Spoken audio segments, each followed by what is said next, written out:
Hi hello மக்களே, இன்றைக்கி நம்மளோட வீடியோவில் எல்லாருக்கும் விருப்பமான ஒரு நல்ல ஒரு ரெசிபி, சூப்பரான ஒரு டேஸ்டான ஒரு ரெசிபிங்க. வாங்க வீடியோ பார்க்கலாம். நான் குலாப் ஜாமுன் செய்கிறேன். அதுக்கு தேவையான எல்லா பொருட்களும் வச்சுருக்கிறேன் பாருங்கள். நான் இதுக்கு ஒரு கப்பு ரவா எடுத்திருக்கிறேன், 2 கப்பு மைதா எடுத்திருக்கிறேன், பால் நல்லா காய்ச்சி கட்டி ஆனதுக்கப்புறமா எடுத்து வச்சுருக்கிறேன். அதுவும் ஒரு கப்பு பாலை இது 1 லிட்டர் பால். இதை நல்லா நான் காய்ச்சி நல்லா இந்த பாருங்கள், நல்லா இந்த மாதிரி வரணும். அதுக்கு பிறகு இப்போ மைதா போட்டுக்கலாம். மைதா நான் 2 கப் எடுத்திருக்கிறேன். உங்களுக்கு தேவையான இதுக்கு பார்த்து மைதா எடுத்துக்கலாம். 2 கப்பு மைதா எடுத்திருக்கிறேன். இது பேக்கிங் சோடா கூட ஒரு கரண்டி போட்டுக்கொள்ளணும். அதுவும் போட்டு சேர்த்து இது சோடா, நம்ம அப்ப சோடான்னு சொல்லும் இல்லையா, அப்ப சோடா கொஞ்சமாக ஒரு பிஞ்சு உப்பு அதிகமாக போடக்கூடாது. போட்டுட்டு ஏலக்காய் தூளும் போட்டுக்கொள்ளணும்.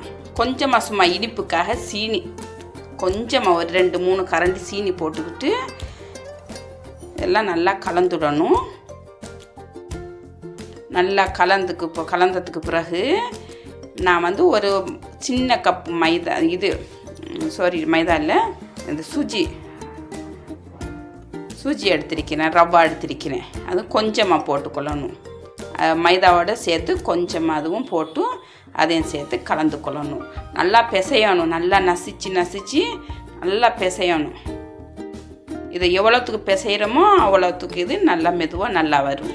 தண்ணி ஊற்றக்கூடாது, வெறும் பாலில் தான் குழைக்கணும். இதை மாவை குழைக்கும் போது முதல்ல நம்ம பாலை காய்ச்சி நம்ம வச்சிருக்கிற பாலில் தான் குழைக்கணும். ஒருவேளை அது கட்டியாக இருந்தால் நம்ம மறுபடியும் கொஞ்சமாக பால் ஊற்றி கலந்துக்கலாம். பால் ஊற்றி எல்லாத்தையும் அப்படியே பிரட்டி எடுத்துக்கொள்ளணும். நல்லா மசிக்கணும். நல்லா மசிச்சு ஒரு 10 நிமிஷம் அப்படியே நல்லா மசித்து பக்கத்தில் குழைச்சி ஒரு 10 நிமிஷம் அப்படியே விட்டுறணும். நம்ம எவ்வளோத்துக்கு மசிக்கிறோமோ அவ்வளோ நல்லா மெதுவாக வரும். மாவு ரொம்ப கட்டியாக கூட இருக்கக்கூடாது, தண்ணி மாதிரி கூட இருக்காமல் நம்ம கணக்கான பருவத்துக்கு, ஒரு வேளை அப்படியே கட்டியாக இருந்தால் நம்ம பால் மறுபடியும் ஊற்றி பிசைஞ்சிக்கலாம். இப்படியோ நல்லா உருட்டி நல்லா பிசைஞ்சு எடுத்துக்கொள்ளணும்.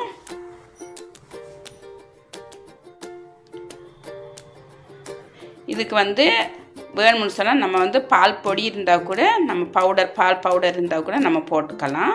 நான் பால் நல்லா காய்ச்சி கட்டியாக்கி அதுதான் அதை போட்டு கலந்துருக்கேன். அது சரி போதும். இப்போ ஒரு 10 நிமிஷம் பக்கத்தில் வச்சுட்டு இப்போ நம்ம பாவு காய்ச்சிக்கணும். சீனி பாவுக்கு அடுப்பை பற்ற வச்சுட்டு ஒரு கிண்ணியில் நம்ம ஒரு கப்பு தண்ணி எடுத்துக்கிறேன். சீனியும் அதை விட கொஞ்சம் பெரிய கப்பில் ஒரு கப் சீனி எடுத்துக்கிட்டு அதையும் போட்டு கொஞ்சமாக கலர் கொஞ்சமாக போட்டுக்கொள்ளணும். நம்ம ஃபுட் கலர் இருக்கு இல்லையா, அந்த ஃபுட் கலர் இல்லைன்னா கேசரி இருந்தால் கூட, சஃபரான் சொல்லுவோம் இல்லையா, சஃபரான் இருந்தால் கூட சஃபரான் போட்டுக்கிட்டால் கூட சரி. போட்டுக்கிட்டு அதில் ஏலக்காய் பொடி கொஞ்சமாக போட்டுக்கொள்ளணும். பாகம் எப்படின்னு வச்சுருக்கோம்னு சொன்னால், நம்ம இது கம்பி பதமாக வரக்கூடாது, சும்மா கரைஞ்சி பிசுப்பு தன்மையாக இருந்தால் போதும். பாகம் காய்ச்சக்குள்ள கொஞ்சம் பிசுப்பு தன்மையாக இருக்கணும். ரொம்ப நேரம் கொதிக்க விடாமல் அதை சீனி பாகம் கொஞ்சம் கரெக்டாக பார்த்து செஞ்சுக்கணும். இப்போ இது நமக்கு தேவையான கலர், இது தேவையான ஷேப்பு சைஸு நம்ம இந்த மாதிரி பிடிச்சிக்கொள்ளணும். நான் இதை கொஞ்சம் அப்படியே சிலிண்டர் ஷேப்பில் பிடிச்சிக்கிறேன். இல்லைன்னு சொன்னால் இதை ரவுண்டாக கூட பிடிச்சிக்கலாம். பால் மாதிரி ரவுண்ட் ஷேப்பில் கூட அப்படியே உருட்டி எடுத்துக்கலாம். நான் இதை கொஞ்சம் இந்த மாதிரி நீட்டான சைஸில் தான் எடுத்துக்கிறேன். இந்த மாதிரி உருட்டி எல்லாத்தையும் உருட்டி எடுத்துக்கொள்ளணும். கொஞ்சம் சைஸ் சின்னதாக தான் வச்சுக்கொள்ளணும். ஏன்னு சொன்னால் இது பொரிச்செடுக்கக்குள்ள ரொம்ப பெருசாகிடும், உப்பி வரும் இல்லையா. அதனால் நம்ம இதை உருட்டி எடுக்கக்குள்ளேயே கொஞ்சம் சின்னதாக தான் உருட்டி எடுத்துக்கொள்ளணும். அப்படியே எல்லாத்தையும் அப்படியே உருட்டி எடுத்துக்கொள்ளுவோம். ரவுண்டாக கூட நல்லா இருக்கும். ரவுண்டாக கூட போட்டு அப்படியே பொரிச்சு எடுத்துக்கலாம். அதுவும் நல்லா இருக்கும், பார்க்குறதுக்கு அழகாக இருக்கும்.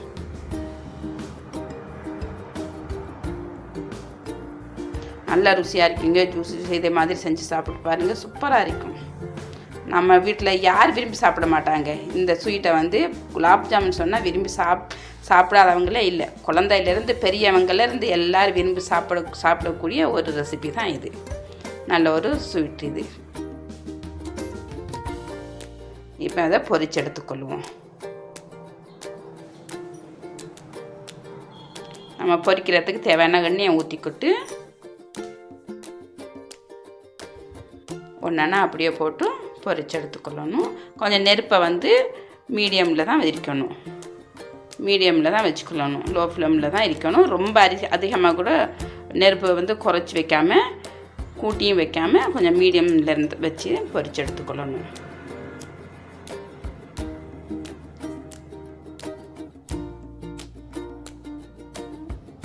அப்படியோ எல்லாத்தையும் அப்படியோ பொரிச்சு எடுத்துக்கொள்வோம். வீடியோ பார்த்துட்டு நீங்கள் வீட்டில் செஞ்சு சமைச்சு சாப்பிட்டு எனக்கு லைக் சப்ஸ்கிரைப் செஞ்சு கொள்ளுங்கள். கமெண்ட் பாக்ஸில் கமெண்ட் செய்யுங்க.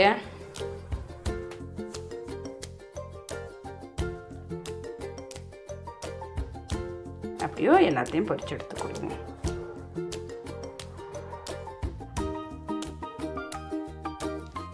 நல்லா சாஃப்டாக நல்லா இருக்குங்க. இந்த மாதிரி செஞ்சு பாருங்கள், சூப்பராக வரும்.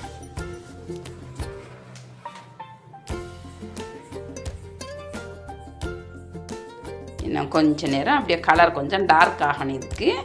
இதுக்கு வந்து குலாப் ஜாமுன் சொன்னால் கலர் கொஞ்சம் டார்க்காக இருந்தால் தான் நல்லா இருக்கும். இந்த மாதிரி நல்லா சிகப்பு கலரில் வரணும். அந்த மாதிரி வர மட்டும் நல்லா பொரிச்சு கொள்ளணும்.